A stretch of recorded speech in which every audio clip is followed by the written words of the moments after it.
Bueno, ¿cómo se manifiesta en el día a día de personas adultas que quizás empiezan a preguntar o empiezan a ver ciertas señales y eso les genera duda, ¿no? La procrastinación crónica, poner una tarea importante por otras tareas más chicas que son importantes pero no tanto. No sé si se comprende bien la idea. Tenemos algo importante que hacer, que sería más urgente, pero, por ejemplo, me tengo que sentar a estudiar, pero antes puse a hacer la cama, porque quiero tener mi cama hecha, porque estudio en mi habitación y quiero que mi habitación esté ordenada. Pero la tarea urgente es si tengo que rendir en 4 horas, es sentarme a estudiar. Entonces se van como posponiendo y eso si encuentran en su día a día, porque esto no es una característica específica del TDA, está bueno también saberlo, ¿no? Que alguien alguna vez en su vida pospuso alguna tarea por otra y eso trae aparejadas ciertas emociones en general después. Y está bueno, empezar a ver con ejercicios prácticos cómo podemos dejar de postergar tareas. Se ve mucho también una mente saturada porque siempre se está en la sensación de tener muchas cosas en la cabeza, como muchos temas abiertos a la vez. Es como un buen ejemplo es las pestañas de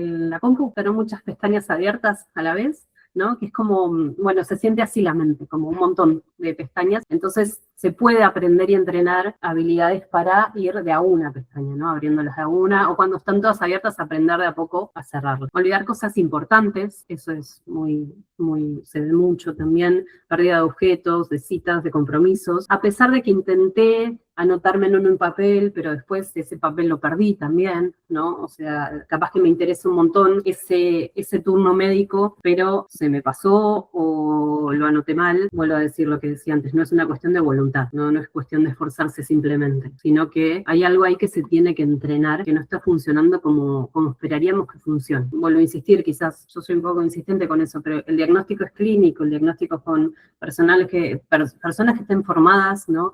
Para hacer esto, ¿no? Todo el recorrido histórico de la persona, cómo llega a la edad actual que tiene y cuáles de estos problemas son nuevos o en realidad vienen acompañando a esa persona de toda su vida, ¿no? Y trayendo disfuncionalidades a su vida cotidiana. Dificultad para organizar tareas, el orden físico y mental resulta especialmente desafiante por estas cuestiones del orden, la estructura y la organización. Los problemas para estimar tiempos, que ya lo habíamos hablado también con esto de planificar, cuesta muchísimo planificar, ¿no? Planificar los pasos y estimar tiempos de cuánto nos lleva cada paso de una tarea. Y a la alternancia entre la dispersión y el hiperfoco, que es esto de cuando algo me resulta muy estimulante, hago un hiperfoco en eso y me cuesta desconectarme para quizás irme a una tarea que sea un poco más aburrida, a mi parecer. Entonces no hay esa alternancia como que sea más fluida, cuesta más.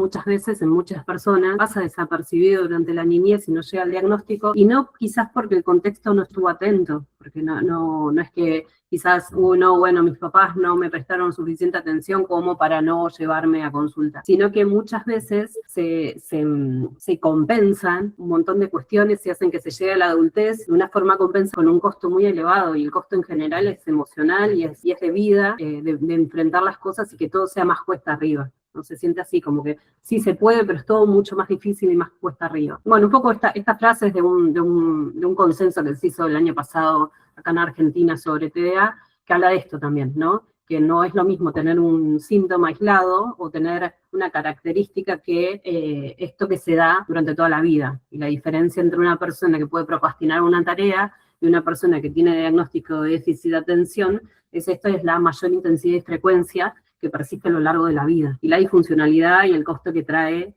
todo esto en la vida cotidiana, y en las distintas áreas.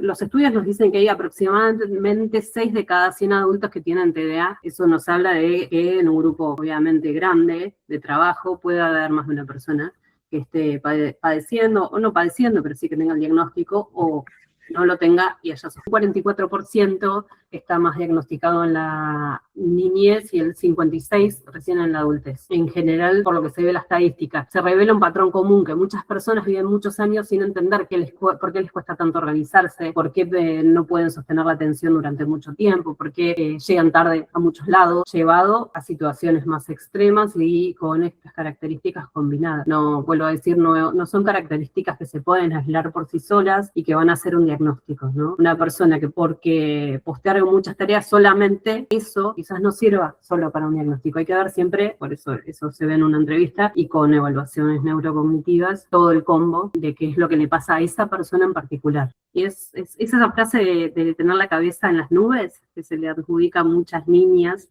de que viven en las nubes. Eso quizás es muy característico de una niña que pueda llegar a tener déficit de atención, más obviamente con predominancia inatenta.